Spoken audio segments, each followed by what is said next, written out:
இன்னைக்கு நாம இந்த நாள் நிகழ்ச்சி மூலமா எந்த விஷயத்தை பத்தி தெரிஞ்சுக்க போறோம் அப்படின்னா, வருஷந்தோறும் ஆகஸ்ட் 8ஆம் தேதி அன்னைக்கு உலகெங்கும் பன்னாட்டு பூனை நாளா நம்ம கொண்டாடிட்டு இருக்கோம். மனிதர்களுடைய சிறந்த செல்ல பிராணிகளில் ஒன்றான பூனைகளை பாதுகாக்கவும் அவற்றோட நலனை குறிச்சு விழிப்புணர்வை ஏற்படுத்துறதுக்காகவும் இந்த நாள் அர்ப்பணிக்கப்படுது. இந்த நாளோட வரலாறு மற்றும் நோக்கம் என்ன அப்படின்னு பார்த்தோம்னா, விலங்குகள் நலனுக்கான சர்வதேச நிதியத்தால் கடந்த 2002ஆம் ஆண்டு இந்த நாள் முதலா உருவாக்கப்பட்டிருக்கு.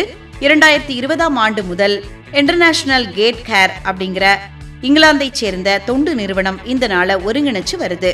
வீடற்ற தெரு பூனைகளை பாதுகாத்தல், பூனைகளை தத்தெடுத்தல் மற்றும் அவற்றுக்கான முறையான மருத்துவ பராமரிப்பு குறித்த விழிப்புணர்வை ஏற்படுத்துறதா இந்த நாளோட முக்கிய நோக்கமா கருதப்படுது. உலகளாவிய பூனை நாள் ஆகஸ்ட் 8 அப்படின்னாலும் சில நாடுகள்ல தங்களுக்கென்று தனித்தனி தேதிகள்ல தேசிய பூனை நாளா கொண்டாடிட்டு இருக்காங்க. மனிதர்கள் சுமார் 10,000 ஆண்டுகளுக்கு முன்பே மத்திய கிழக்கு பகுதிகளில் பூனைகளை பழக்கப்படுத்த தொடங்கிட்டாங்க. பண்டைய எகிப்தியர்கள் பூனைகளை தெய்வமா வணங்கியிருக்காங்க. பூனைகளால தங்களோட உயரத்தை போல 6 மடங்கு உயரத்திற்கு மேல தாண்டி குதிக்க முடியும்.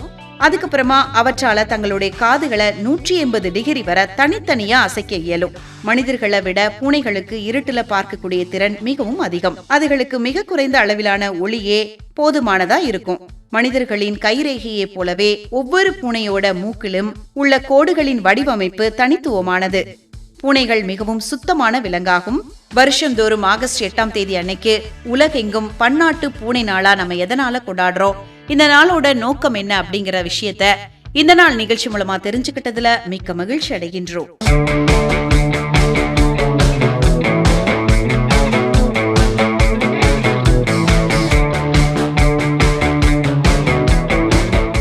இன்னைக்கு நாம இந்த நாள் நிகழ்ச்சி மூலமா யாரு இன்னைக்கு அவங்களோட பிறந்த நாளை சந்தோஷமா கொண்டாடிட்டு இருக்காங்க அப்படிங்கறத பத்தி தெரிஞ்சுக்கலாமா?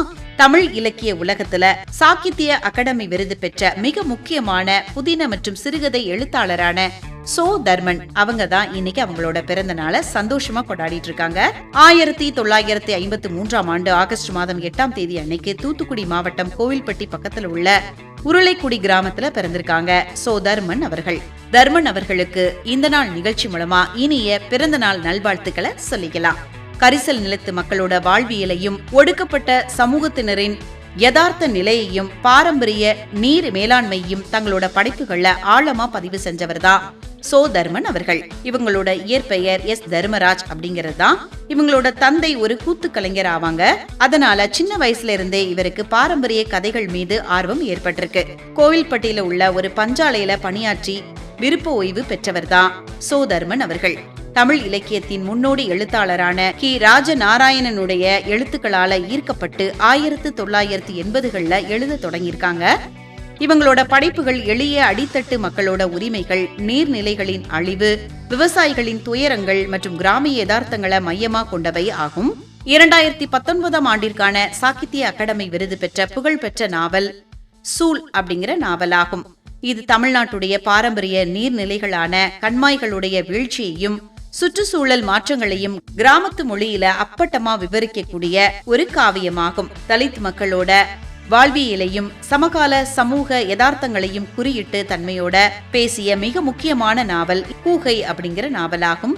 இந்த நூல் ஆக்ஸ்போர்ட் பல்கலைக்கழக பதிப்பகத்தால தி அவுல் அப்படிங்கிற பெயர்ல ஆங்கிலத்துல மொழிபெயர்க்கப்பட்டிருக்கு. இவரோட முதல் நாவல் தூர்வை அப்படிங்கிறது தான். 13வது மையவாடி மற்றும் சினவயல் அப்படிங்கிற நூல்களையும் எழுதியிருக்காங்க. இவர் எழுதிய சிறுகதை தொகுப்புகள் அப்படின்னு பார்த்தோம்னா ஈரம், சோகவனம், அன்பின் சிப்பி, நீர்பழி, வனகுமாரன், இது எல்லாமே இவருடைய சிறுகதை தொகுப்புகளாகும். நீர்நிலைகள் ஏலம் மற்றும் பொதுமக்களுடைய மீன்பிடி உரிமை தொடர்பான பொதுநல வழக்கு ஒன்றுல சென்னை உயர்நீதிமன்றத்தின் மதுரை கிளை எழுத்தாளர் சோ தர்மன் அவர்களுடைய Facebook பதிவை மேற்கோள் காட்டி தீர்ப்பளிச்சிருக்காங்க அப்படிங்கிறது குறிப்பிடத்தக்கது. தமிழ் இலக்கிய உலகத்தின் சாகித்ய அகாடமி விருது பெற்ற மிக முக்கியமான புதின மற்றும் சிறுகதை எழுத்தாளரான சோ தர்மன் அவர்கள் இன்னைக்கு அவங்களோட பிறந்த நாளை சந்தோஷமா கொண்டாடிட்டு இருக்காங்க. அவங்களுக்கு ஸ்பெஷலான வாழ்த்துக்களை இந்த நாள் நிகழ்ச்சி மூலமா தெரிவிச்சுக்கலாம்.